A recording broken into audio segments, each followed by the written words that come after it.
Hey everybody, and welcome back to yet another fun and exciting Algebra 1 class. In today's lesson, we're going to be starting chapter number 3. Chapter number 3 kind of gets into graphing and different things like that.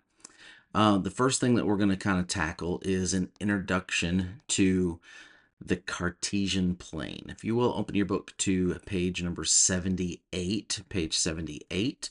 What is the Cartesian plane? You're like, I don't even know. I've never even heard that word before. Well, the Cartesian plane is just another word for like a piece of graph paper. We're going to be graphing things on graph paper, and you're going to have what's called the X and the Y axis. And so let's go ahead and look down there at page number 78 in your books. All right, so the Cartesian plane is composed of two perpendicular lines. So right here, these two lines, and one of them is the X line. That is this horizontal line. Okay, the horizontal line is the one that goes left and right. And then there's a vertical line. This is what's called the Y axis, and it goes up and down. Okay. We'll talk a little bit more about all those things here in just a second, but just kind of pick off a couple other key words from the reading here. And the first one is ordered pair. An ordered pair is basically it's a number, it's a coordinate on the Cartesian plane. It's a place, a location, and the first letter is an X and the second letter is a Y. What's going on there? Well, the first letter is the X line, okay? The second letter is the Y line, the up and down. So these are going to be numbers when we get into these. It'll be like 3 and -2, for example. So there's going to be two numbers on here, and one of them signifies how far you go left and right on the X. The other one, the second one, dictates how far you'll go up or down on the Y-axis, okay? There is the middle point on the Cartesian plane, and that is called the origin. Right here in the very center is called origin, and origin is always 0, 0, because you didn't move left or right, and you didn't move up and down. So the X would be 0, and the Y would be 0. The next thing are our quadrants. What's a quadrant? A quadrant is a quarter of something. So if you break this up into quarters, this is the first quadrant, this upper right quadrant, quadrant 1. And we use Roman numerals here, so quadrant I or quadrant 1, Roman numeral. This signifies positive, positive. What does that mean? It means we're going right on the X and we're going up on the Y. So if you're in this quadrant here, you've gone right and up. This quadrant, quadrant 2, you've gone left or negative on the X, because this is the negative direction, okay? So this is 0, so this is to the right is positive, to the left is negative. You've gone negative, but we've gone up. So negative on the X, positive on the Y. Down here, quadrant number 3, we've gone left, which is negative, and then we went down, which is also negative. So quadrant 3 is actually negative, negative. Now I'm going to tell you something right here that's going to kind of, it might blow your mind just a little bit, just kind of being at this spot. But as we get farther advanced into this is actually a positive quadrant. Once you get into like pre-calculus and trigonometry and some of the other higher level math classes, you'll understand that a little bit more. But negative, negative, and there's a reason, because you might be like, no, that's like super negative, right? Like two negatives, like, no. Remember, in algebra, in this level of math that we're at, two negatives make a positive. So if you go negative, negative, then you are in this is also a positive quadrant. So this is kind of something interesting right there. So when we have a line that goes through these two quadrants, quadrant 1 and 3, when it kind of terminates in those quadrants, not that the line terminates, but when it goes up into those quadrants, that's going to have a positive slope on it, okay? And then when the line goes to quadrant 2 and quadrant 4 when it's sloping the other way. So if it's sloping to the left, if you will, so the upper left or the bottom right, that's going to have a negative slope on it. Again, we'll get into all that and we'll talk through that. The last quadrant here is quadrant number 4. And quadrant 4 is a positive negative. So positive on the x. Notice we go to the right on the x and we go down on the y. Because we went down, that's negative. Going down on the y is a negative direction. Okay. And maybe some of you are like, I've done this before. This is so easy. Okay, great. I love it. But then others of you, maybe this is one of the first times you've seen this. So up on the y, positive. Down on the y, negative. Right on the x, positive. Left on the x is negative. Okay. Now it says, let's go ahead and do these. Let's go ahead and actually put these onto the coordinates. Let's put the coordinates on the Cartesian plane. There we go. I can say it. All right, so here we go. Here is our Cartesian plane, and I'm going to bring these coordinates in right here, and we're going to do each one of these just one by one. So the first one is 7, 2, 7, 2. So let me kind of zoom this in just a little bit so you can see it a little bit more. Remember that this is positive, positive. Okay, so right on the x and up on the y, those are going to be positive, and our number that we're looking for is 7, 2. So this is going to be, we're going to go to the right 7 spots because the first one, and I can write that. So this is the x and this is the y. So remember that, okay? So we're going x, we're going 7 spots. So what we want to do is just come over here and go, okay, 1, 2, 3, 4, 5, 6, 7. So in other words, we're right here right now.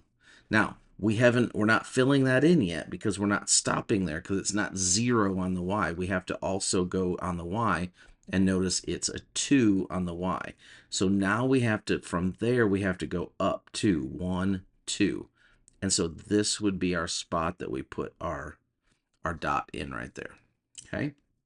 7 over on the x, 2 up on the y. Why is it 2 up? Because it's positive. Why is it 7 to the right? Because it's positive. Okay, remember your directions. All right, the next one here is negative 4, 3. Negative 4, 3. Now this time we're going the other way. 1, 2, 3, 4. All right, so this is the line we're using right here, but it's not a 0, it's a 3. So we're going negative 4, positive 3. So there's negative 4, 1, 2, 3. And so that's where our spot would be right there. So that is negative 4, 3. Okay, and this one was 7, 2. All right. Now, the next one is negative 1, negative 6. Negative 1, negative 6. So we're going to go negative 1 and then down 6. 1, 2, 3, 4, 5, 6. And so that's where our point's going to be. That's negative 1, negative 6. Okay. And then the next one, the last one they give us is 2, negative 4. So we're going to go positive 2, 1. We'll go this way. 1, 2, and then negative 4. 1, 2, 3, 4. And that's where we're going to be right there. So 2, negative 4. Now, I want to draw your attention to each one of these. Notice this matches this. So we have a positive, negative. That put us in the 4th quadrant. Over here, we have a negative, negative, just like this one. Negative, negative. Okay? This looks like a person, right? I'm not a very good artist, but there we go. All right, so there we go, that one. And then over here, negative 4, 3. So negative 4, 3. And that looks like a person again, and they are winking at you, okay? And then over here, some of you are like, that's, yeah, you're weird. Yes, I know. I'm very well aware of that. And then we have the last one, and this is going to be positive, positive, just like this one. And hey, another person. It looks like they're like dead or drunk or something. That's what they get the X's in the eyes. But there we go. There are different the different quadrants and the ways to put things into the quadrants. All right, look back in your book, and we're going to skip over to page 79 now. And we're going to talk about a linear equation. What's a linear equation? Another word for linear is line. So you can see the word right there in it, line AR, linear equation. So these are equations that form lines, okay? So whenever we put two different variables, an x and a y, into an equation, we can come up with a line equation. So I won't take all the time to kind of go through this, but here's your equation. Y equals negative 3x plus 2. So whenever we put something in for this, like let's say that this is a solution, okay? That means that if we put negative 1 in for the x, and if we put 5 in for the y, it will be a solution. Okay, you're like, what are you talking about? All right, jump back over here, and let me show you what I'm talking about. So here's our equation, and I said that negative 1, 5 is a solution. Okay, so we're going to check that. Let's check and make sure that it is actually a solution. So we'll go in here, and we're going to plug in 5 for y. So you'd have 5 equals negative 3 times negative 1 plus 2. 5 equals negative 3 times negative 1 is going to give you a positive 3 plus 2. 5 equals 5. That checks, so that is a solution. Okay. Now, sometimes they might give you something that's not a solution. Let me erase this, and I'll give you one, and I'll say, basically like on a quiz or a test, you might get something and say, okay, is this a solution or is this not a solution? And so we'll pick another one, and we'll pick, let's go with 2, 6. Okay.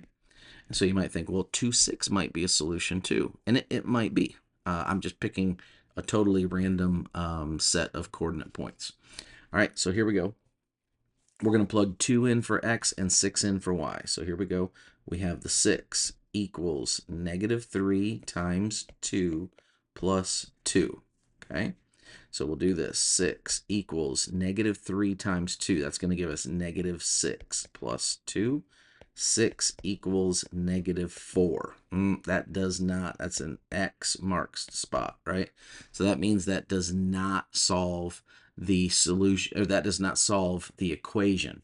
So this one does not work. This one does work. Okay, so when it gives you 5 equals 5, 10 equals 10, when the two sides match each other, that means that works. That's a solution. In other words, that point falls on the line. What do I mean? Going back to this, negative 1, 5 fell on the line. That is a solution. And then the other one I gave you was 2, 6. Notice 2, 6 does not. So if we go over 1, 2, and then we go up 1, 2, 3, 4, 5, 6. This point right here would be 2, 6. It is not on the line. So it does not solve the equation. It does not satisfy the line equation. Okay, so any of those that we do it, you might say, I don't believe you. Okay, well, let's do this one. Let's do 0, 2, and let's see if 0, 2 is actually on our line or not. It looks like it. I mean, when they graphed it, it was. Is the book crazy? What's going on? So let's go back over here. Let me kind of erase this again. We'll do the same thing. So that other one that they tested was 0, 2. All right, so let's try that one. So 0, 2. Okay, so we'll put in 2 for the y equals negative 3 times 0 plus 2. Okay, 2 equals negative 3 times 0. Anything times 0 is 0. Plus 2. 2 equals 2. So that one does check out. So negative 1, 5 works, and 0, 2 works. Anything on that line in that book, anything on that line will work, okay, is a solution. All right, let's do one more here, and now we're going to make up some solutions. So you might say, well, how do I find where the line is? Well, here's what you do. This is one way to do it. Okay, so here's what you do. You are going to want to make a chart. And so I'm going to make an X and a Y chart. Okay, you just throw in random values for X and you will solve for Y. Or you can throw in random values for Y and solve for X. It doesn't matter, but we'll put in a random value for X. Let's put in 0 for X. Now we'll solve it and see what we get for Y. And once we get something for Y, then we'll plug in back to this equation. So Y equals negative 2/3 X times 0 plus 2. Anytime you have something times 0, it just cancels out. Y equals 2, positive 2. Okay? Now what we got was we got a value. If we plug that into the Cartesian plane right now, I mean, it'll go on to the Cartesian plane, but all it'll be is a dot. It'll just be a point. We want to make enough that we're going to get a line. All right, let's put in something else. Now, I put in 0 for X here. I did that for a reason because I knew that this would give us 0. But because of this fraction right here, if you put in certain numbers, it's going to give you fractional numbers, and it's really hard to graph fractional numbers. And because I'm looking at this 3 as my denominator, I might say, okay, every time I use something with a 3 in it, it's going to cancel out and I'm going to get a whole number. There's different ways. This fraction makes this a little bit more challenging, but what you want to do is you want to get as many whole numbers in here as you can, because it is difficult to graph with fractions. So I'm just going to throw in the number 3 here, okay? And the reason I'm doing that is because when I put 3 in for X, it's going to cancel out. So watch, Y equals negative 2 over 3 times 3 over 1 plus 2. Why 3 over 1? Well, because 3 is my number, my X, and you can always put it over 1 to build a fraction. And I have to build a fraction because I am multiplying fractions. So, and here's where the canceling, there's the magic right there, right? We wanted that to cancel so that we would get a whole number. Look, now I have 1 times 1. I'm going to get a 1 as my denominator. Y equals negative, don't forget your negative sign. Negative 2 times 1 is 2. 2 over 1. We don't have to write that denominator, plus 2. Negative 2 plus 2 gives us Y equals 0. So when 3 is the X, the Y equals 0. Now, something else that you can do with that typically is when you got that with the positive, like if the positive number gave you a non-fraction, it gave you a whole number, then more than likely also the negative of that. So let's do negative 3 here, okay? So Y equals negative 2/3 times negative 3 over 1, and that is plus 2. Now, when we're multiplying a negative and a negative, then that gives us a positive. So Y equals a positive. That's going to cancel. 2 times 1 is 2, or 2 over 1, plus 2. Y equals 4. So that's going to give us 4. Now what we have right here is we have a little chart.